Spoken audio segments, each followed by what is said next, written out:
Welcome back again mga idol, at isa na namang moto camping adventure ang gagawin natin sa episode na ito. At alam nyo ba na may isang campsite na matatagpuan sa isang sitio sa Barangay Lipay, Palawig, Zambales? Isang campsite na dindayo ng iba't ibang campers dahil sa angking ganda at preserve na pagiging raw spot neto. Isang campsite na nakaharap sa karagatan.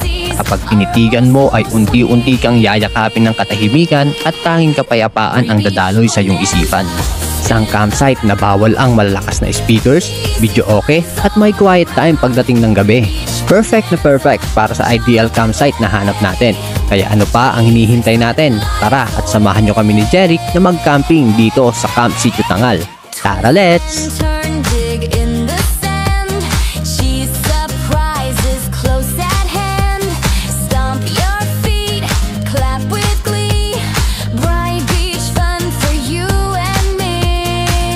Mula Santa Cruz, Zambales ay babiyahe lang naman kami ni Jeric ng kulang-kulang 1 oras patungong Camp Sitio Tangal.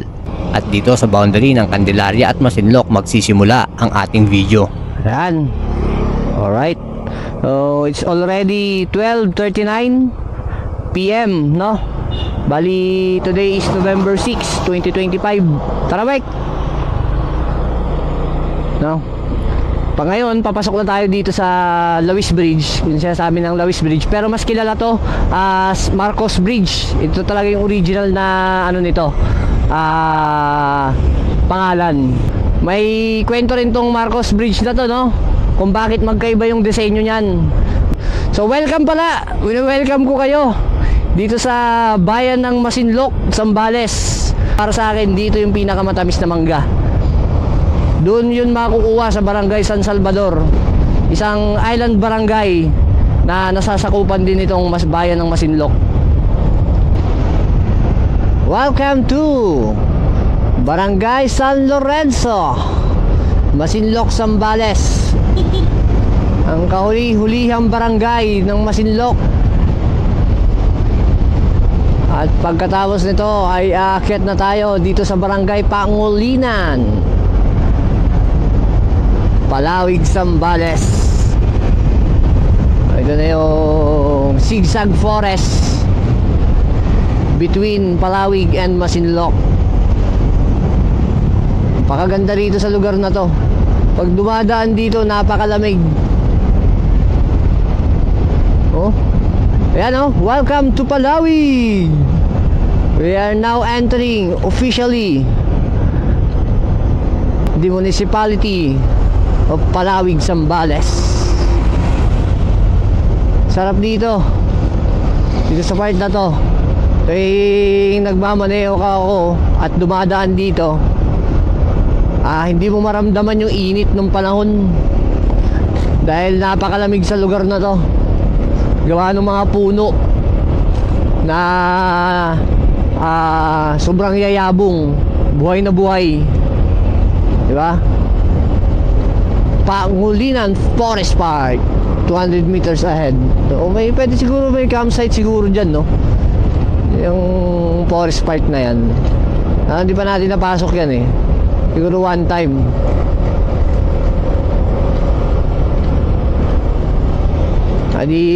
Gumagawa sila dito ng dadaluyan ng tubig. Malakas kasi yung ulan, nasisira to, eh. Gawa ng mga agos ng tubig, eh. Hindi tayo gagamit ng mapa sa pagpunta sa Sitio Tangal, no? First time lang natin pupunta doon at susubukan natin pumunta nang hindi tayo gagamit ng mapa. Bali, dito tayo pupunta. Ito rin pala yung daan papuntang Magalawa Island. Bali, 9.15 kilometers, no? Yung magiging daungan papuntang Magalawa. Pero dito yung pinaka point of entry natin papuntang Camp Sitio Tangal. Maganda rin yung daan dito. Maraming puno. Tapos mamaya doon may solar may solar farm doon. Pero usually itong barangay road na to ay napakaraming puno dito.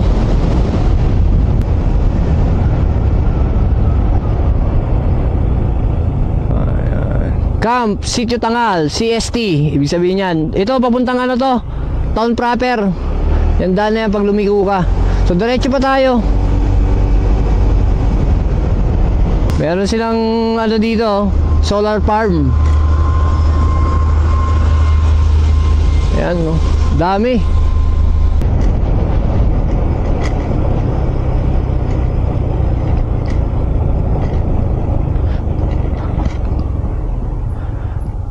Wow, dito rough road na.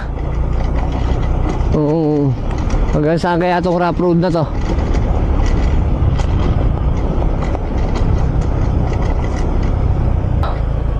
Ito na yun, Camp Sitio Tangal.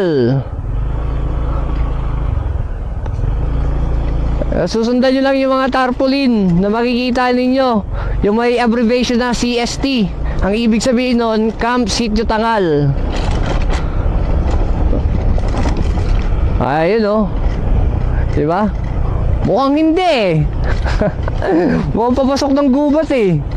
Kundi dyan sa mga tarpaulin na yan at di natin napanood yung instruction ni Boy first time, mukhang di natin matutuntun to ah. Pero ginawa na ng daan, no? Diba? Grabe. Saludo ako sa mga sedan na pumupunta rito sa ganitong klase ng daan. Diba?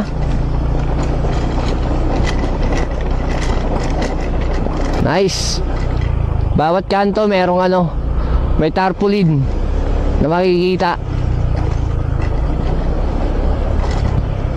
O malamang inilagay din nila yan gawa nung nagkaraang ano lang, First Timers Camp 3. Kung sana dun sa 4 makasama tayo.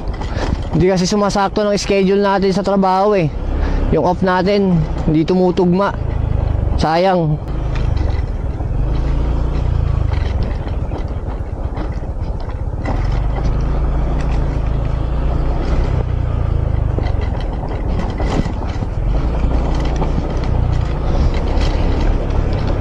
Pero sabi nga, sa mga pinupuntahan natin, malayo at mahirap na daan ay may magandang resulta yan eh. So maganda yung view na aabutan natin doon. Naniniwala ako doon kasi, di ba? Hindi dadayuhin doon ng mga campers kung di maganda yung lugar eh. Op, yun nga lang, madulas. Ay, dito ka sa kabila. Sana lipat ka. Madulas dyan.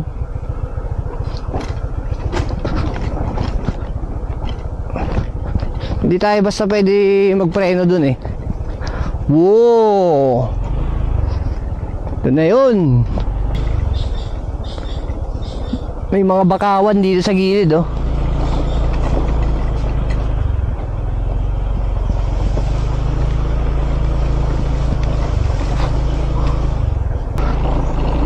Yun, welcome! Camp Sitio Tangal, Palawig, Zambales.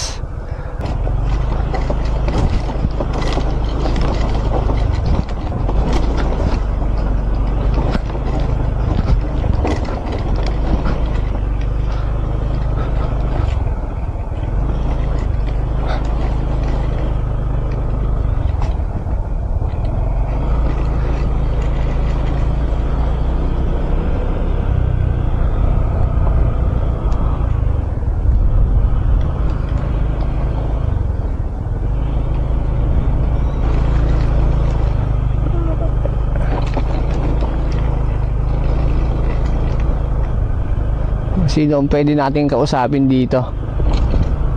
Wow.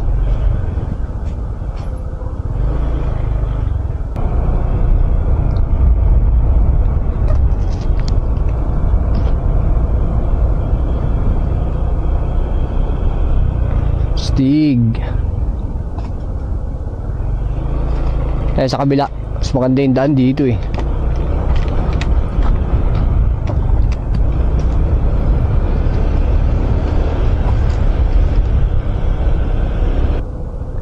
Hello sir. Ito yung mamayar? Mag-register dito. So pwede naman walk-in. Kaya lalo pagka ganitong weekdays. Kunti lang din talaga, no? Sakto lang yung punta natin. Sakto lang yung araw.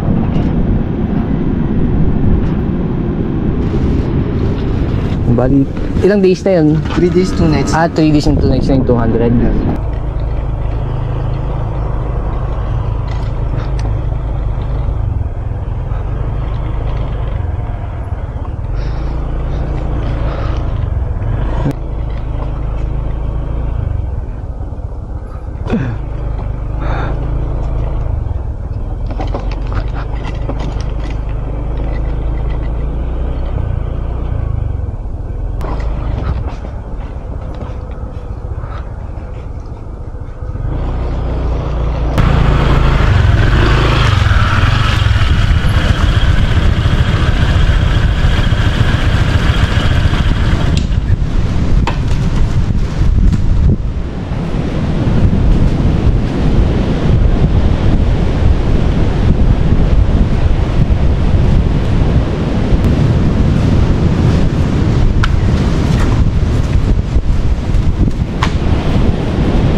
Pag mga ganito bang ano, may sumisibal na yan?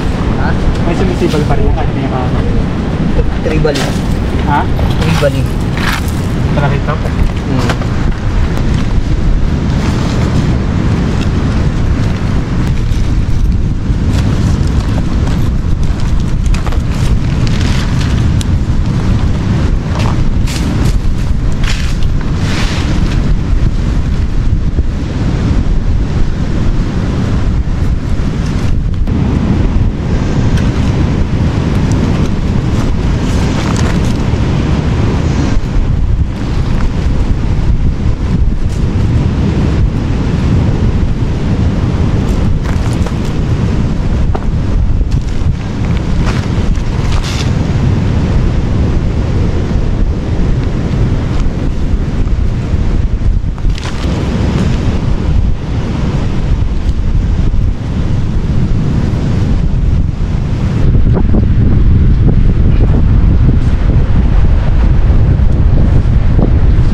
Ganda ng lugar, di ba?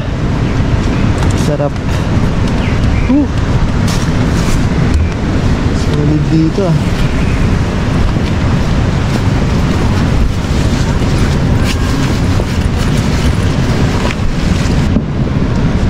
Ano eh, sana hindi magkaroon ng tribunada.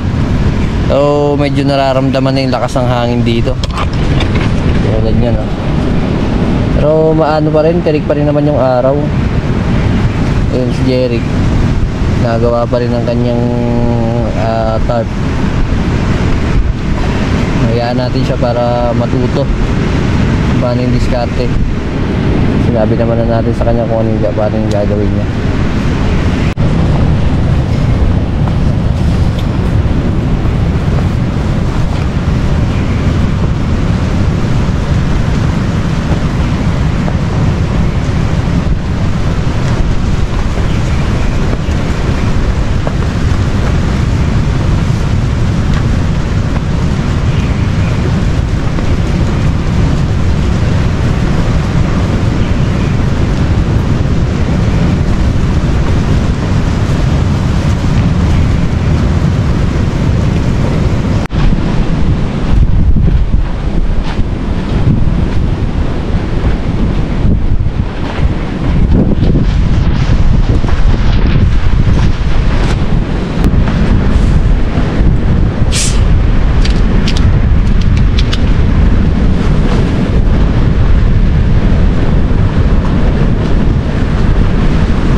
Iba na yung pakiramdam.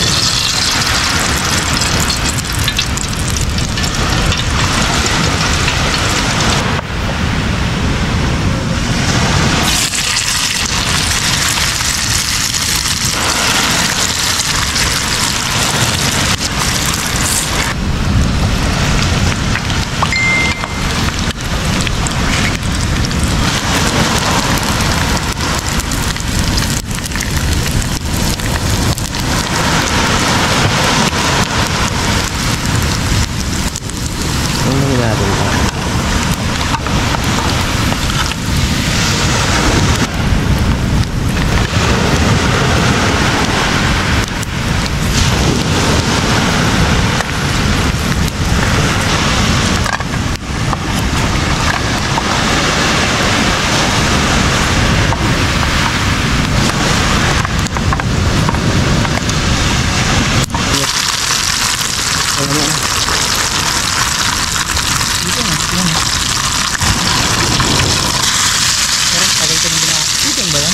ito.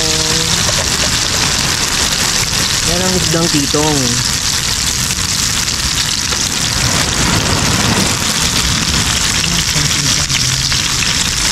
May pamangkin yan eh. Ano, tita. Sawa ni Titan yan eh. Titong.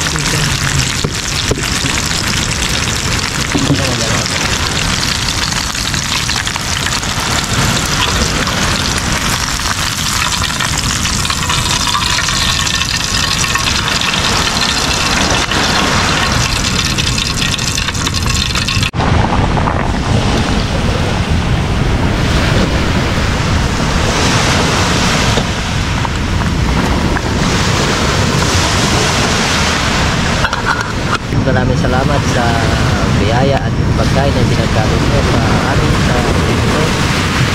Basbasan niyo ito ng inyong banal na espiritu at pagsasabi natin kalakasan at bagay na ginagawa niyo. Ingatan niyo rin po kami ngayong gabi at sa pagkakamping at sa iyong pinakamataas na papulit pagsamba. Jesus name. Langgit, titong.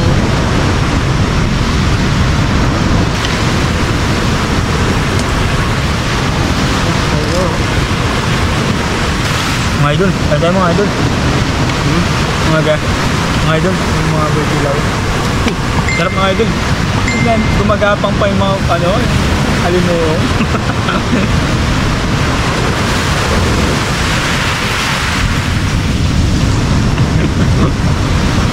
Sarap ito yung tubig ah.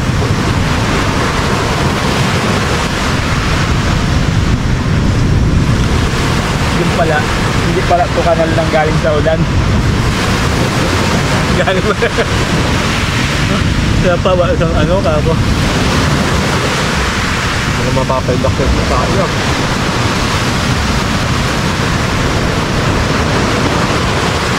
Pag umabot na siya sa kahoy yun. Pag lumagpas na siya. Mabot din ng saan. Ha? Dito sa kaya. Sa ganito lang.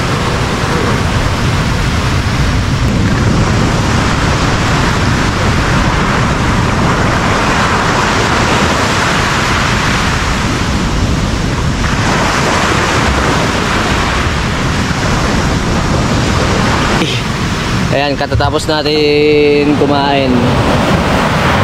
Jeric, nagsisindi na siya ng bonfire doon. Sa ano siya? Ano siya? Medyo ano. Kaya pala, bali tumataas na yung tubig ngayon. Yung ano, may nag-high tide pa tuwing gabi. Hindi ko na check sa tide chart kanina. Pero subukan natin check ngayon kung paano yung ano.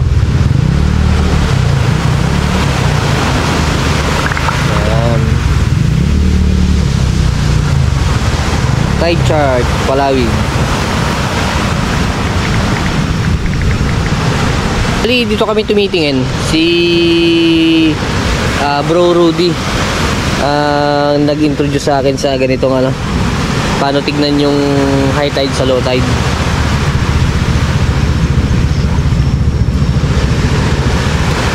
Sana kahit hanggang dyan lang para hindi na kami mag-evacuate. So, kasi dito kami pumesto eh. Hindi natin mapipigilan yan. Talagang yun ang ano ng kalikasan. So tayo mag-adjust pagka ganyan yung nangyayari.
morning sa lahat. Good morning sa inyo. Oras natin ay 5:51 AM. Umaga na. Medyo malinsangan yung panahon. Maganda yan para medyo ma-enjoy pa natin yung ano,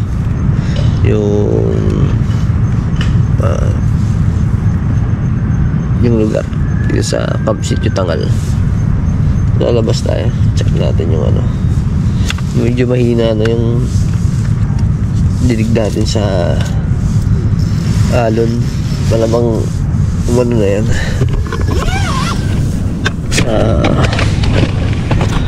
Malamang nag low tide na yan.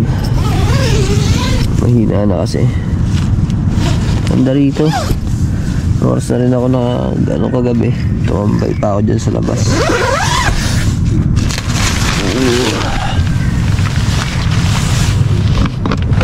Wow! Wow! Oh!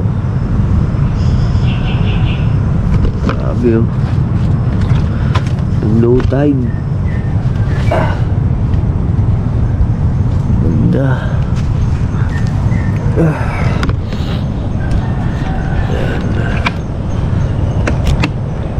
Ay, nag-low tide doon. Ganda. Wow. Ganda. Ganda rito. Di ba? Ayun, no? Kita natin yung dagat pa. So, ikot tayo. Yan.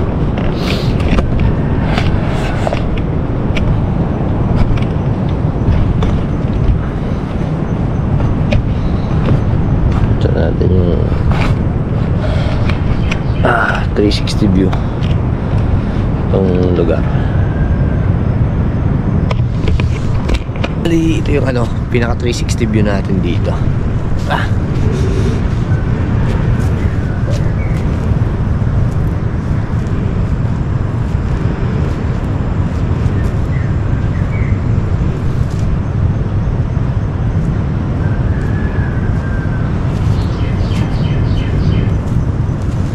Bali doon pala yung Magalawa Island. Makikita nyo rito yung part na yon. Doon yung makikita yung Magalawa. So part pa rin ng Palawig yun. Island Barangay yun dito sa Palawig, no? Mamaya ang target natin pag pumunta tayo dito sa may part ng Basagan ng Alon, doon tayo magkakas. Dadalhin natin yung paddleboard doon. Tapos doon Basagan pa rin ang alon doon, diba? Ito si Jeric, papatimplahin na natin ng ano, kape. Painit na siya ng tubig. Hindi siya natulog kagabi. Inisip namin, titigil ano, grabe yung ano ng ano, umabot ng ganyan yung alon sa may kahoy na yan. Yung kahoy na doon. Dito umabot. Ito yung naging setup ng ano natin dito. Naging setup ng tent natin. Hindi naman umulan.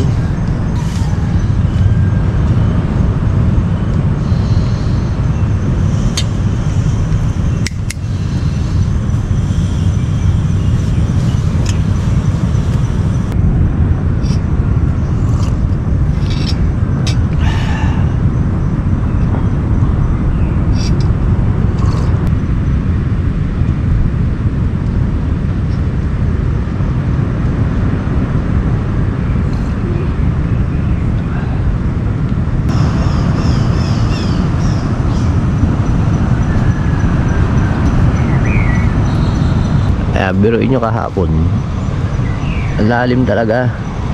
Nandun yung tubig eh nung dumating kami rito. Yan.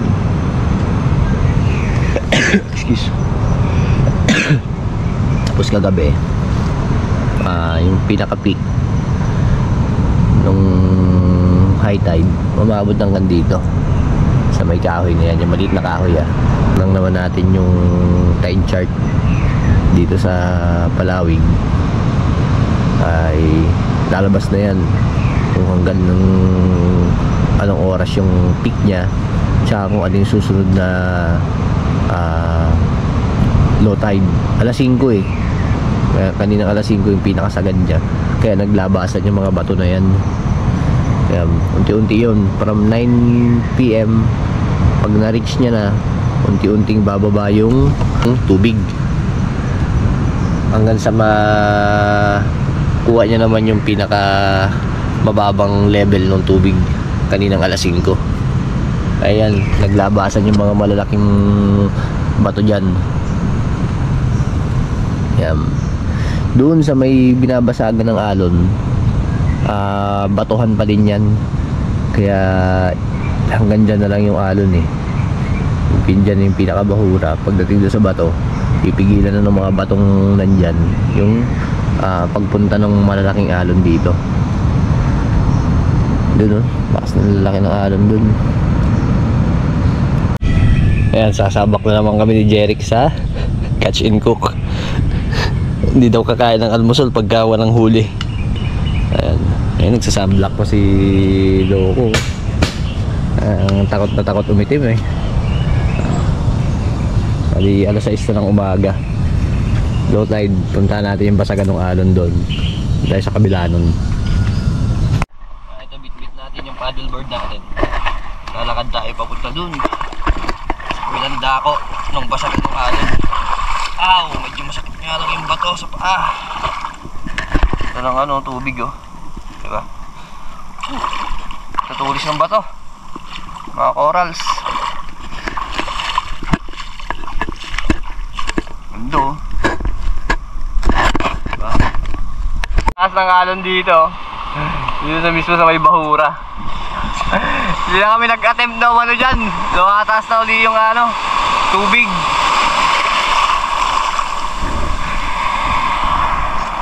Papunta na uli yung tubig dun sa pangpang.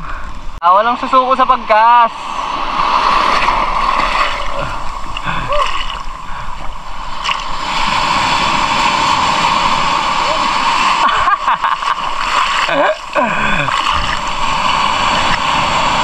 Makinig alon mga idol. Ayun o, laking alon yun o. Oh!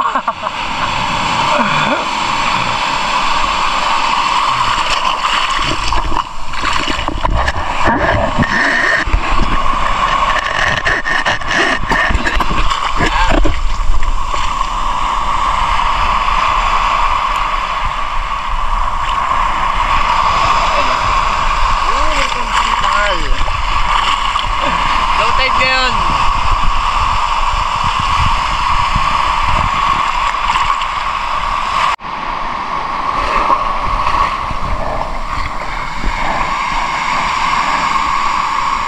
Nandito kami ngayon sa basagan ng alon. Ito yung part na malalaki yung bahura, yung mga corals. Kasi pagkalagpas mo dyan sa may bahura na yan, nandyan yung mga isda. Kaso ang problema, hindi nagpaparamdam yung isda sa amin. Woohoo! Wala yan na kay Jeric, sagwan muna ako. Power! Na-fish on ni Jeric yung mundo. Pukset yung mundo.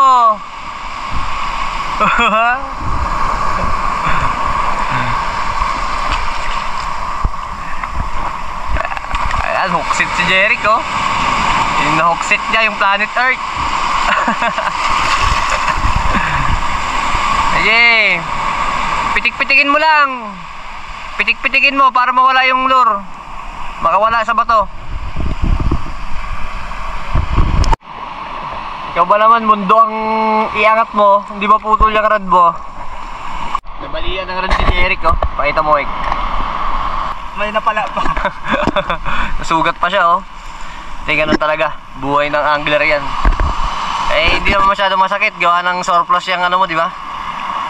Magkano bili mo dyan?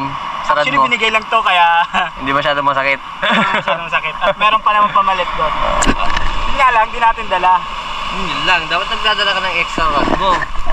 Kasi hindi siya na, ito yung rad ko na naliliit.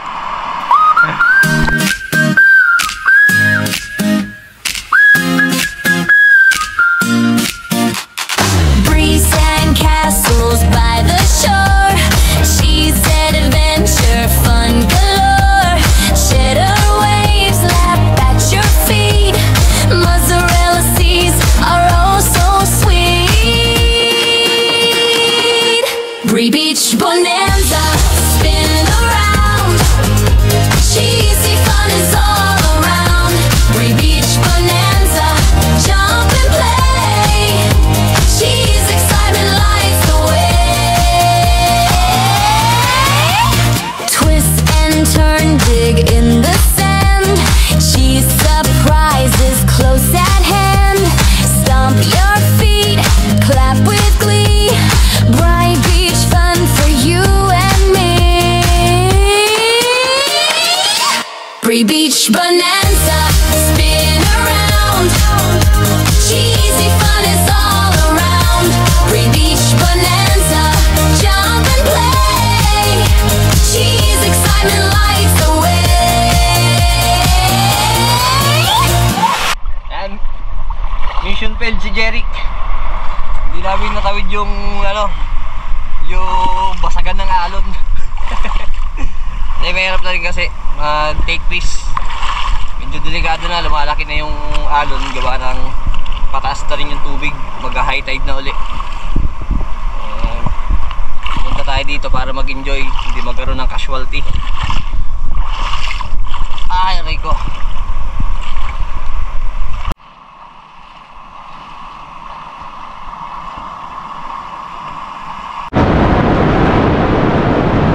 Pier nila dito, napakalinis oh. Diba? Di ka mahihiyang umupo. May shower pa. Pagkakalawan.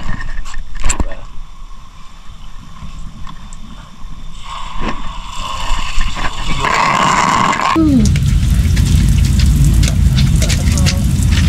Diba? Sana yung mga malupit pang katawan. Oo. Pwedeng sabay maligo. Ano ba? Ba, wala akong makapa. Pasa.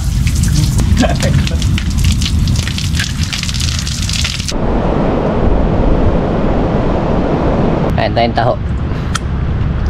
May umiikot pala dito magtataho. Buti na lang. Tagal-tagal na rin tayo hindi nakatikim ng taho eh.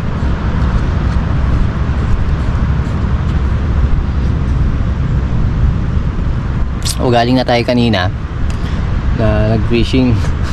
Ano problema? Nabali yung fishing rod ni Jeric. Kaya bumalik na kami. Ang target sana namin, puntahan namin yung kabila ng basagan ng alon. Pero ang nangyari, sumasabay na yung pagtaas ng tubig. Unti-unti na nag-high tide. Kaya hindi na namin ipinilit kasi baka magka-aberya pa. Madisgrasya pa kami. Kahit naman marunong tayong lumangoy, pero kung masama yung hampas ng alon sa inihampas ka rin ng alon sa bahura, hindi natin alam kung anong kalalagyan natin. Kaya lagi pa rin nating isipin pagkaalanganin na, huwag na natin ituloy. Wala ko pag-alanganin na, ituloy pa rin.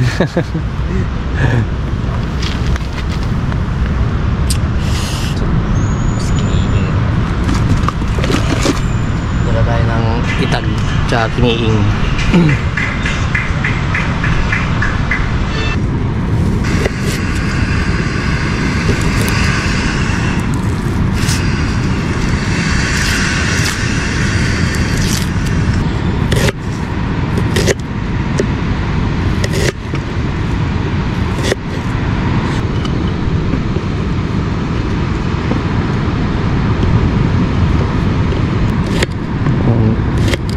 Nakikita, balisong ginawang kitchen knife.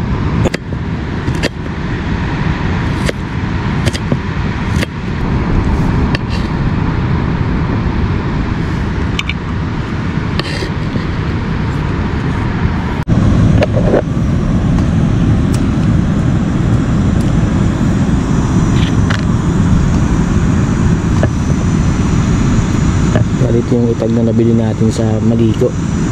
Ay, Kiliing pala to. Ito yung itag yung isa. Yan.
Nagkirasa naman.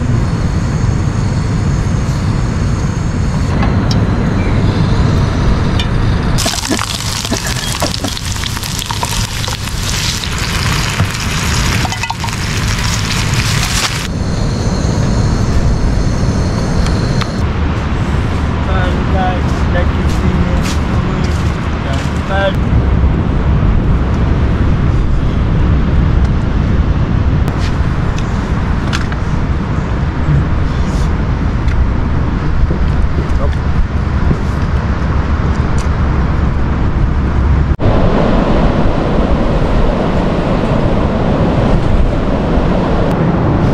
So already 1:25 PM.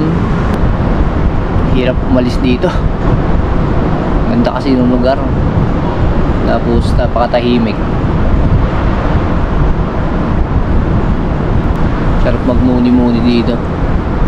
Kasi unlike sa mga ibang campsite na napuntahan ko, dito talaga may disiplina yung mga pumupunta. Kasi nabasa ko doon sa Facebook page ng Camp Sitio Tangal na yung mga house rule tungkol sa katulad niyan, yung pag-iingay, mahigpit na pinagbabawal dito yun. Tsaka katulad ng mga malalakas na speaker, siguro pwede naman siguro mag-speaker pero hindi naman ganun kalakas na totally na mai-istorbo mo yung kapitbahay mo, yung kapit campers mo. Kasi hindi lang naman tayo yung mga taong nagpupunta rito sa lugar, marami rin dumadayo mula sa mga malalayong lugar para ma-experience din nila itong campsite na to. Actually hindi lang naman itong campsite talaga yung pinunta nila, kundi yung ganda ng lugar, yung katahimikan dito.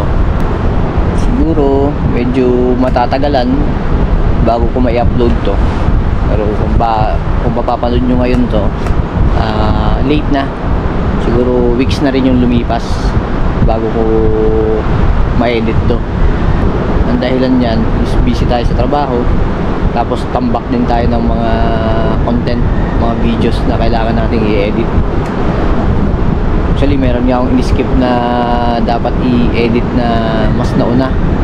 Inuna ko lang talaga yung Takadang kasi update yun tungkol dun sa lugar, lalo din sa dinaanan namin sa Adilim. O kailangan ko ma-i-post kaagad yung update nun na hindi masyado tatagal. Balikuhanin ko na rin yung pagkakataon para i-review tong lugar, tong Camp Sitio Tangal, no? Kasi ito yung first time nating mag-camping dito sa Zambales, kahit na taga Santa Cruz lang tayo.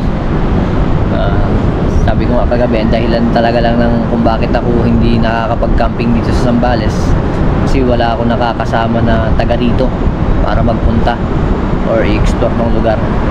Mas gusto ko kasi yung may nakakasama pagdating sa pagka-camping. Yung grupo na nasamahan ko, lalo yung madalas kong kasama, si Bro JRTV, is taga Pangasinan. Dahil madalas ko nga siyang istorbohin, di ba?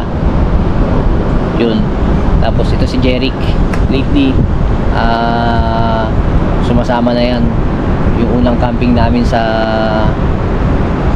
Bangal Crags, sinama namin siya sa Agno. Tapos nasundan yun sa Tambobong, sa Dasul. O ngayon dito naman sa Zambales, dahil time na siguro para explore din natin tong probinsya ng Zambales, itong sarili kong probinsya. Nagpapakalayo-layo pa ako pero nandito. Napakaganda nitong probinsya ko dito sa Zambales. Iikutin natin to. Basta may camping kami na pupuntahan at si Jeric ang kasama ko, matik yan, Zambales ang pupuntahan natin. Kung hindi man siguro kung yung may mga lugar man kami na mapuntahan na outside Zambales, siguro kung ano yung kagustuhan din niya, kung ano yung mapagkakasunduan namin. Pero hanggat maaari, i-explore talaga namin din itong Zambales. Kuhanin na rin natin yung pagkakataon para ma-review itong Camp Sitio Tangal. Para sa akin to 5-star tong lugar. Bakit? Kasi bukod sa affordable, di ba? 200 pesos 3 days and 2 nights. Saka makakita ng ganung campsite, di ba? Ganung katagal mag-accommodate ng kanilang mga campers. Pangalawa is yung katahimikan ng lugar. Although kahit gantong araw, wala kang maririnig na mga grupo na nagsisigawan. May mga campers din dito na group sila, no? Kung mag-camping, pero hindi mo sila maririnig na nag-iingay, nagsisigawan, yung ganyan. Siguro maririnig mo siya nagtatawanan pero hindi ganun kalakas. Bali, minimize din nila yung ingay nila kasi alam nila yung house rules. Kasi nabasa ko rin yun sa Facebook page nitong campsite. Isa sa mga bagay na nagustuhan ko kasi alam mo naman tayo, mahilig tayo sa mga raw spot, yung medyo malalayo talaga yung pinupuntahan natin. Kung nasundan nyo yung ating mga adventure dito sa ating channel, ay makikita ninyo nang madalas natin puntahan yung mga liblib talagang lugar kung saan na tayo lang yung tayo lang yung nagka-camping doon. So kasama natin madalas doon si Bro JR, si Francie Adventure, tsaka yung Team Stokwa. Yun yung mga madalas nating puntahan. Pero pagdating sa campsite, isa talaga sa mga hinahanap ko yung ganitong klaseng campsite na may disiplina pagdating sa mga pagdating sa katahimikan, no? Wala kang maririnig dito na nagpapatugtog ng malalakas na speakers. Video okay, wala kami narinig. Yung cleanliness, napakalinis ng lugar. Yung dagat, makikita nyo yung dagat, ayan yung dagat. Yung nakikita nyo yung mga dahon, normal lang naman yan kasi mapuno dito sa lugar eh. Actually, itong campsite para sa akin napaka-raw pa nito kasi walang masyadong ginalaw or dinevelop yung campsite dito or yung may-ari. Kasi makikita lang natin meron yung 2 CR, tapos yun lang, wala kang makikitang mga building dito or any bahay man na dito sa loob ng campsite. Wala, yung mga puno nandyan pa rin. Wala kang makikitang pinagputulan na puno, pinutol na puno para lang mapwestuhan ng magiging campers in the future. Wala kaming napansin ni Jeric sa pag-iikot namin dito kahapon sa kanina. Talagang mapipil mo yung nature dito sa campsite na to. Malilibang ka rin pag nakikita mo sila eh, diba? Nagbumuni-muni ka rito sa dagat, makikita mo yung alon, tapos may nangingisda. Hindi yun yung typical na araw-araw na nakikita mo, lalo pag nasa trabaho ka. Siyempre lalo ka pagka ang trabaho mo nag-uopisina, diba? Hindi yun yung typical na araw-araw mo makikita. Yung ganung mga bagay, bihira lang natin makita yan eh. Kaya talagang pag naupo ka rito sa ganitong upuan at tumarap ka rito sa dagat, makakapagmuni-muni ka, maiisip mo yung mga bagay na makakapagpakalma ng isipan mo. Ay, isa pa, hindi malamok, di ba? Isang sign yun na malinis yung lugar kasi hindi malamok. Nakatambay pa kami dito sa kagabi hanggang 10 oras ng gabi, tumambay pa kami rito sa labas, pero ni isang lamok walang kumagat sa amin. Kahit siguro magsabit ka na ng duyan din, magsabit kami, kaya nagsabit kami ng duyan para maging tambayan namin Diyan nakatambay si Jerry kagabi sa duyan. Nung inantok na lang talaga kami, doon na kami nagsipagpasok sa tent namin. All in all, itong campsite ay napakaganda. So, recommended to na puntahan nyo, subukan ninyong pumunta rito para ma-experience nyo rin yung mga ganitong klaseng campsite. Actually, paalis na nga kami ngayon kasi yung ulap pumupondo na. Ayan, papasok kasi yung bagyong Uwan ngayon dito sa parte ng karagatan sa West Philippine Sea. Medyo kumakapal na yung ulap. Ganon din sa part nung sa likod natin yung kabundukan. Diyan sa may part ng Tapulaw, diyan sa may Mount Tapulaw, madalas diyan nag-i-start yung ulan no? Pag exit natin dito sa may Pangulinan, yan madalas umulan diyan tuwing hapon. So yun lang naman, nais namin magpasalamat sa inyo sa pagsama nyo sa amin ni Jerry, no? Team Pasarap. Kami ang Team Pasarap, di ba? So nais namin kayong pasalamatan sa pagsama nyo sa amin hanggang sa punto na ito, dahil tinapos ninyo yung video na to, diba? Ayun, pumupondo na yung ulap dun. Ganon din dito. Ayun, pumupondo na rin ayun, kapal na, dumidilim na. Kaya kunin na rin namin yung pagkakataon para alis na, magpapaalam na kami, no? Maraming salamat sa pagsama ninyo at pagsuporta nyo sa amin. So, shoutout nga pala sa lahat ng mga sumusuporta sa atin, sa ating channel, at sa mga subscriber. Ganon din sa mga silent viewers natin. Kasi yung subscriber natin as of now is 375, pero yung mga views natin is nag-i-exceed pa sa numbers ng ating subscriber. So maraming salamat sa inyo, sa inyong suporta. So dito na namin tatapusin yung aming adventure, at kami ay uuwi na dahil papasok na ang bagyong Uwan dito sa norte. Kaya papaalam na kami ni Jeric. Nga pala, kaya marami nanonood sa video mo, 3 beses ko pinapanood. Yun, di ba? Talagang solid supporter talaga natin, di ba? Oo. Tayo mag-support. So, magpapaalam na ang Team Pasarap. Sa ngayon, abangan nyo yung susunod na camping adventure namin. Yes. No? Lagi nyo tatandaan, di baling mamatay ng mahirap, Basta nabuhay ng masarap. Alright. alright. So, hindi namin sinasabi na masama ang magpayaman. Pero, pangarap kasi naming yumaman ng habang nagpapasarap sa buhay. Kung paano namin gagawin Paano gagawin yun? Sabi nga ni Kuya Renan, si Kuya Renan nga, pangarap niyang yumaman ng walang ginagawa. Kami naman, pangarap naming yumaman na habang nagpapasarap sa buhay. Mas malupit yun. Mas malupit yun. Gastos lang ng gastos. Ka. Puro gastos lang ng gastos. Kasi wala kang ginagawa. Walang ginagawa. Hindi ka masyadong gagastos So, pero yun, mayroon kang magpapakasarap ka. Ang gastos magpakasarap. Oo. So, yun. Maraming salamat. Bali, dito na kami magtatapos at magpapaalam. Si Eugene at ito ang Worst Next. Bye!